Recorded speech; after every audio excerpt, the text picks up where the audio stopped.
Hello and welcome to Class 9 History online video lectures.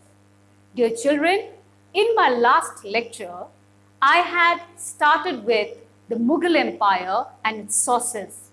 If you remember, I explained one of the important writings of the Mughal during the Mughal Empire, which is N.A. Akbari, written by Abu Fazl. Then, regarding the architectural sources, I explained to you the Jama Masjid, which is an excellent example of Islamic architecture. Today, let us complete this edition of the Mughal Empire with two more architectural sources. One is the Taj Mahal and the second one is the Red Fort. Like my previous advice on the Jama Masjid or any of these Islamic architecture, you will find plenty of 3D videos, right? Many of you might have visited these monuments and you have personally gone there and seen it for yourselves.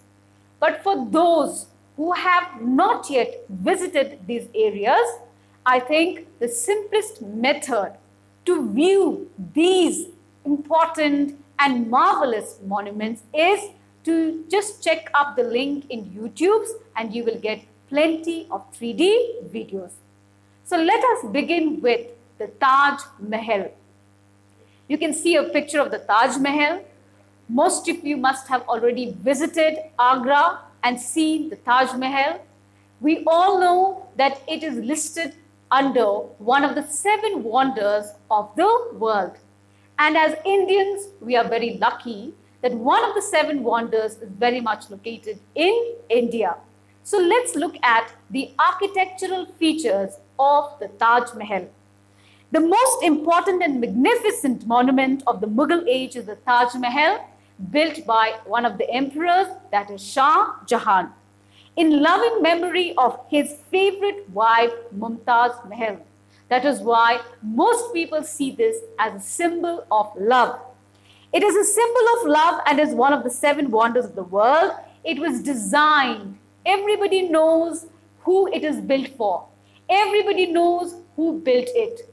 But very few people know who is the real designer, the real architect behind the Taj Mahal.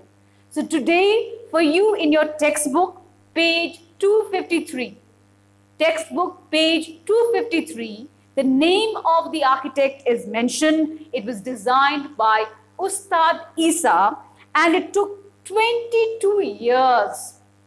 Imagine 22 years for this one of the wonders of the world to be constructed and complete. The Taj Mahal has the following features. So why does it come under one of the 7 wonders?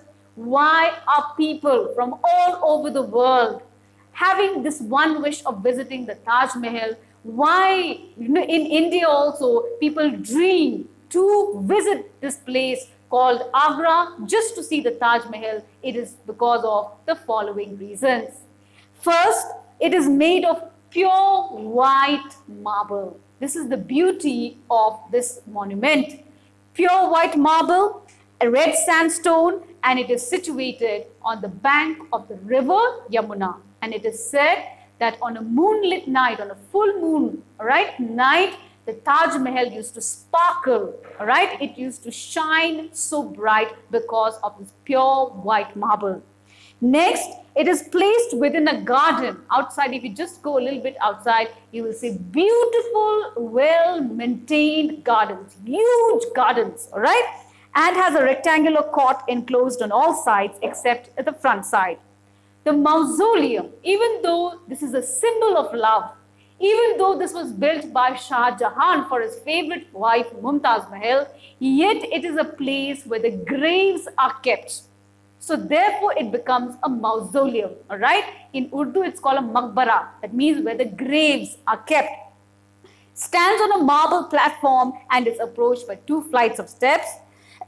It has a bulbous dome. You can see the dome over there, the circular figure over there, At the center and at the sides you have smaller domes, but there are 4 in number. In the picture you can see only 2 because 2 more domes are at the back. That is why I recommend you to please go through the 3D videos.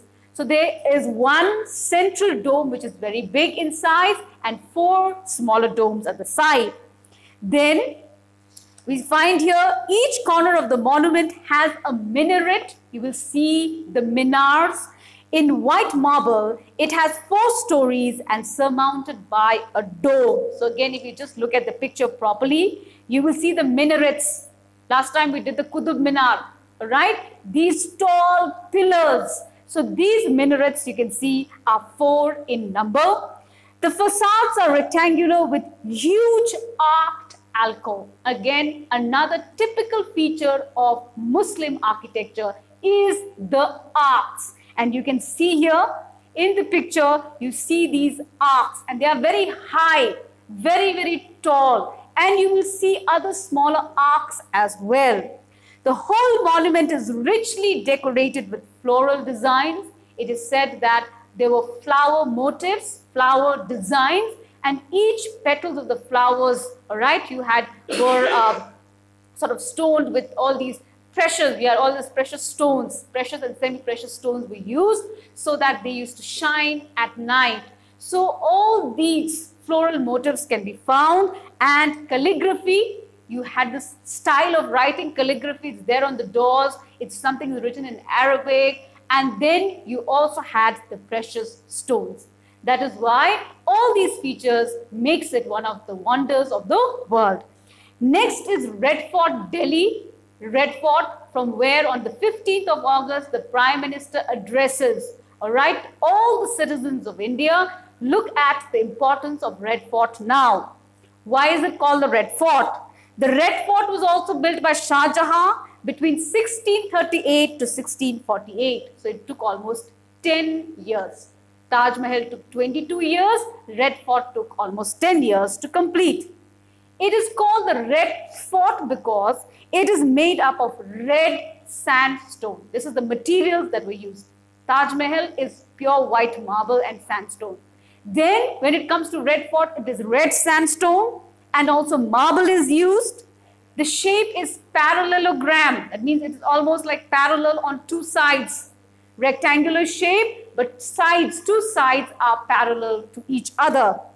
Then it has a huge wall of red sandstone. Those of you who have visited Delhi or even while passing, right, on a train, then most of us will see we just passed through the Red Fort, and it has a dome-shaped kiosk on the roof.